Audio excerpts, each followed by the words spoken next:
नमस्कार, news net में आपका बहुत बहुत स्वागत है और मैं हूं सुरेश झा। हमारा विशेष प्रोग्राम है बात मुद्दे की। जी हाँ, बात मुद्दे की। और हम बात जो करेंगे आज करेंगे असम सरकार के फैसले को लेकर। असम सरकार के शिक्षा मंत्री हेमंत बिस्वा ने कहा है कि उनके राज्य में जो सरकारी ग्रांट पे जो मदरसे चलते हैं अब उनको ग्रांट नहीं दी जाएगी। उन्होंने कहा कि ये अब जो है सरकारी खर्चे पर किसी को कुरान नहीं पढ़ाया जाएगा, क्योंकि हम आपको बता दें कि असम के अंदर करीब 600 से ज्यादा मदरसे चले जिनको सरकारी ग्रांट देती है, लेकिन अब ऐसा नहीं हो पाएगा। असम सरकार के इस फैसले के बाद तमाम बवाल खड़ा हो गया, विवाद खड़ा हो गया है। तमाम लोगों ने कहना शुरू कर दिया कि आखिर सरकार ऐसा कैसे कर सकती है, क्या सरकार को अधिकार नहीं है?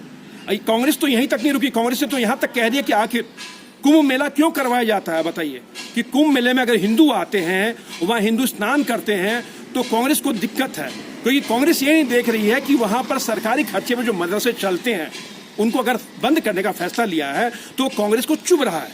आज इसी विषय पर हमारे साथ बातचीत करने के लिए मौजूद है कानून के जानकार हैं रवि अग्रवाल। आइए इनसे बातचीत करेंगे और जानने की कोशिश करेंगे कि असम सरकार का जो फैसला है उसमें क्या दिक्कत क्या है, आखिर लोग इसका इतना बवाल क्यों मचा रहे हैं, इसको इशू क्यों बनाया जा रहा है। आइए बात करते हैं। क्या कहेंगे रवि साहब की सरकार का फैसला है, क्या सरकार बाध्य है कि आपके जो मदरसे चलेंगे, जो मदरसों में जो पढ़ाया जाएगा, सरकार पैसे देगी आपको मदरसों में पढ़ाने के लिए लोगों को? सर देखिए, सरकार किसी भी संस्था को जो कि धार्मिक हो प्रोत्साहित नहीं कर सकती है। जो हमारा कॉन्स्टिट्यूशन है, जिस पे हमारा पूरा देश का कानून बना हुआ है, उसका प्रियम्बल कहता है कि हम धर्मनिरपेक्ष हैं। जब हम धर्मनिरपेक्षता की बात करते हैं तो आप देखेंगे, चाहे कुंभ का मेला हो, चाहे कोई दूसरा संस्थान, हिंदू संस्थान हो, मंदिर हो, वहाँ गवर्नमेंट पैसे को रेगुलेट करती है, देती नहीं है। अगर व्यवस्था बनाने की बात आती है तो कानून का काम है वहाँ व्यवस्था बनाना, जिसपे कि पैसे खर्च किए जाते हैं वो एज पर द कॉन्स्टिट्यूशन उनकी ड्यूटी है इस चीज को मैनेज करना। बिल्कुल। बट उनका ये काम नहीं है कि किसी धार्मिक संस्था को फंड करना। जी। जैसे ही वो धार्मिक संस्था को फंड करते हैं, इट बिकम्स अनकॉन्स्टिट्यूशनल। मतलब इसका सिंपल होता है कि आपने कॉन्स्टिट्यूशन की धज्जियां उड़ा दी हैं। आप एक पर्टिकुलर धर्म को आप प्रोत्साहित कर रहे हैं, आप उसको रेगुलेट करने की बजाय कि उसके पास दूसरी जगह से कहां से फंड आते हैं, नहीं आते हैं, उसका यूज और मिसयूज क्या हो रहा है, आप अपने तरफ से उन्हें अलग से फंड देते हैं। कल को कोई दूसरी जो धार्मिक संस्था है, फिर उनका भी अधिकार बनता है कि गवर्नमेंट से फंड लें। अगर आप एक धार्मिक संस्था को इस तरीके से प्रोत्साहित और सहयोग करते हैं, तो अगर ऐसा ही होने लगा तो फिर जो कॉन्स्टिट्यूशन हमारा है, जो हमारा संविधान है, उसकी वैधता क्या रह जाएगी? जो हमारा देश है जिसे हम धर्मनिरपेक्ष कहते हैं, वो धर्मनिरपेक्ष कहाँ रह जाएगा? फिर तो ये एक तरह के तरीके से एक धार्मिक संस्थान का देश कहलाएगा। सर ये बताइए कि कांग्रेस को बहुत दिक्कत होती है जब भी किसी मुस्लिम की बात होती है या उनके किसी चीज पे बात कही जाती है सरकार की तरफ से किसी तरह से, तो कांग्रेस को दिक्कत होती है। आपको याद होगा कि हाथरस में कांड हुआ था, कांग्रेस वाले वहां पहुंच गए थे, लेकिन वही जब यूपी में एक जगह और वहां था जहाँ पे मुस्लिम लोग इन्वॉल्व थे तो कांग्रेस वहां नहीं पहुंची। चलिए खैर कोई बात नहीं, कांग्रेस की राजनीति हिंदू मुस्लिम पे ही आधारित रही है। लेकिन सर कांग्रेस कहती है कि कुंभ मेला क्यों लगाया जाता है? अब बताइए, कुंभ मेले में अगर धार्मिक आस्था का सवाल है, तमाम करोड़ों लोग वहां पहुंचते हैं, तो कहते हैं कुंभ मेला क्यों लगाया जाता है? तो बताइए, कुंभ मेले के लिए पूछना पड़ेगा कांग्रेस से हम लोगों को। सर देखिए, जहाँ तक राजनीतिक पार्टी का सवाल है, अपना सबका एक मोटिव होता है, एक एजेंडा होता है। हो सकता है कांग्रेस का एक एजेंडा रहा हो कि एक पर्टिकुलर समुदाय को सहयोग करें, सपोर्ट करें, उनकी हर बातों को आगे रखें और दूसरे समुदाय को उन्हें सपोर्ट करना चाहिए, क्योंकि ये जो संस्था है, ये जो कांग्रेस है, ये इंडिपेंडेंस के बाद नहीं बनी है। ये वो संस्था है, ये वो पार्टी है जिसने इंडिपेंडेंस में पार्टिसिपेट किया है, जिसे पता होना चाहिए कि देश क्या होता है, जिसे पता होना चाहिए धर्मनिरपेक्षता क्या होती है, जिसे पता होना चाहिए कि देश के लोगों की सोच क्या होनी चाहिए, उसे किस दिशा में लेके जाना चाहिए।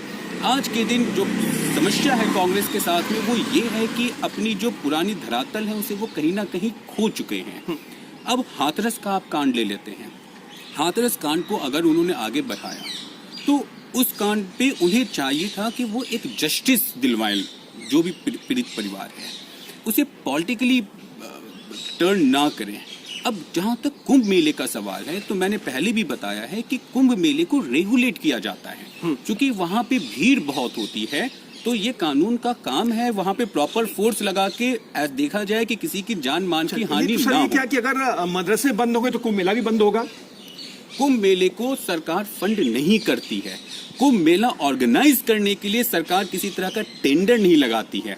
कुंभ मेला हिंदुओं का, एक पर्टिकुलर समुदाय का अपना खुद का एक धार्मिक कार्यक्रम है, जिसे वो खुद ही ऑर्गेनाइज करते हैं, मैनेज करते हैं, जिसमें सरकार ये देखती है कि किसी भी तरह की कोई भी जान मान की हानि या फिर कोई भी विशेष दूसरे समुदाय की तरफ से किसी भी तरह का दखल अंदाजी इसमें ना हो और शांति से कार्यक्रम। बिल्कुल सही कहा आपने, क्योंकि कुंभ मेले का आयोजन जो सरकार से व्यवस्था बनाती है। लेकिन सर आपको मैं याद दिलाना चाहूंगा, याद दिलाना चाहूंगा ओबीसी जो देश के हमारे देश में रहते हैं, ओबीसी जैसे नेताओं का क्या हर्ष होगा, क्या नहीं करना चाहिए जानते हैं, लेकिन जब मदरसों को बंद करने की बात आती है तो तमाम लोग खड़े हो जाते हैं। अगर मदरसों को सरकार बंद कर रही है तो आप खुद चलाइए, मदरसा चलाने में इतने आप सक्षम है तो। सर बिल्कुल आप सही कह रहे हैं कि अगर मदरसा चलाना है तो कोई कानून ये नहीं कहता है कि सरकार का काम है और सरकार की ड्यूटी है मदरसा को चलाना, जबकि ड्यूटी ये कहता है सरकार का कि उसे धर्मनिरपेक्ष रहना है। अगर सरकार को कहीं दिखता है कि किसी धर्म विशेष का सपोर्ट किया जा रहा है सरकार की तरफ से, तो उसे बंद करना। अगर आसाम सरकार ने ये कदम उठाया है तो बहुत अच्छा कदम उठाया है, धर्मनिरपेक्षता की तरफ कदम उठाया है और इस कदम का हमें समर्थन करना चाहिए। तो सर ये बताइए कि आसाम सरकार का जो फैसला, उसके बाद और राज्यों में भी कहीं ना कहीं अब मदरसों को लेके जो लोगों के मन में धारणा बनी थी, क्योंकि हमारा कहा था कि मदरसों में पढ़ाई नहीं होती, किसी और चीज़ की पढ़ाई होती है, फिर उसका जिक्र तो नहीं करेंगे, लेकिन और राज्यों की सरकार भी अब धीरे धीरे से और कदम उठा सकती है। सर जैसे मैंने पहले भी कहा है, जो भी धार्मिक संस्थाएं होती हैं उन्हें फिनेंशियल सपोर्ट करने की बजाय उन्हें रेगुलेट करना जरूरी है।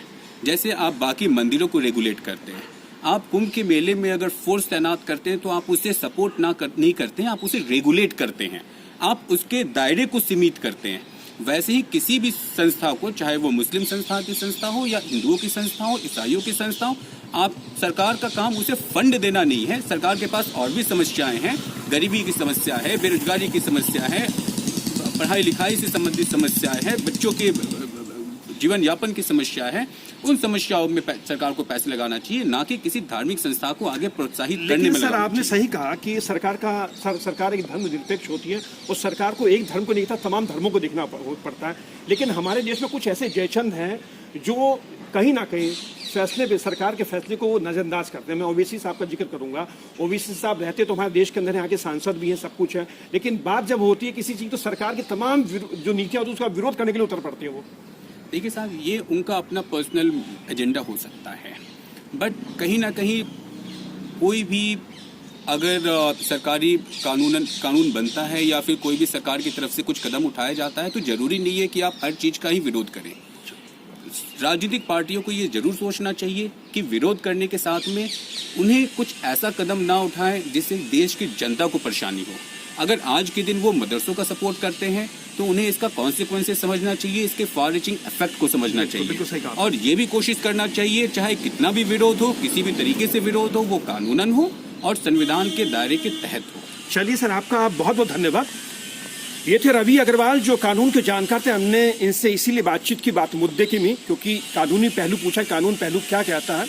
इन्होंने तमाम बातें एक एक करके रखी कि सरकार धर्म निरपेक्ष होती है, सरकार को किसी भी धर्म का पक्ष लेने का और किसी भी धर्म को या नजरअंदाज करने का सरकार का कोई अधिकार नहीं। अगर असम सरकार ने फैसला लिया है कि मदरसों को सरकारी ग्रांट नहीं दिया जाएगा तो सरकार का अपना प्रोवेटिव है कि सरकार उनको ग्रांट दे या ना दे, क्योंकि सरकार के ऊपर आप जो है आप बाध्य नहीं कर सकते। आप सरकार को बाध्य नहीं कर सकते कि साहब हमें मदरसा चलाना तो हमें पैसे दीजिए, क्योंकि और भी धार्मिक संस्थाएं तो वो भी कह सकती है। लेकिन कहीं ना कहीं इसको जो इशू बनाया जा रहा है, इसको जो इशू बवाल जो बनाया जा रहा है वो कहीं से भी ठीक नहीं है। और कांग्रेस का ये कहना कि अगर मदरसे बंद होंगे तो कुंभ का मेला भी बंद होना चाहिए, तो आप उनकी सोच क्या दर्शाती है वो पूरा देश देख रहा है। ये था हमारा खास प्रोग्राम बात मुद्दे की। आपको कैसा लगा हमें जरूर बताइएगा। तब तक हमें दीजिए इजाजत। नमस्कार।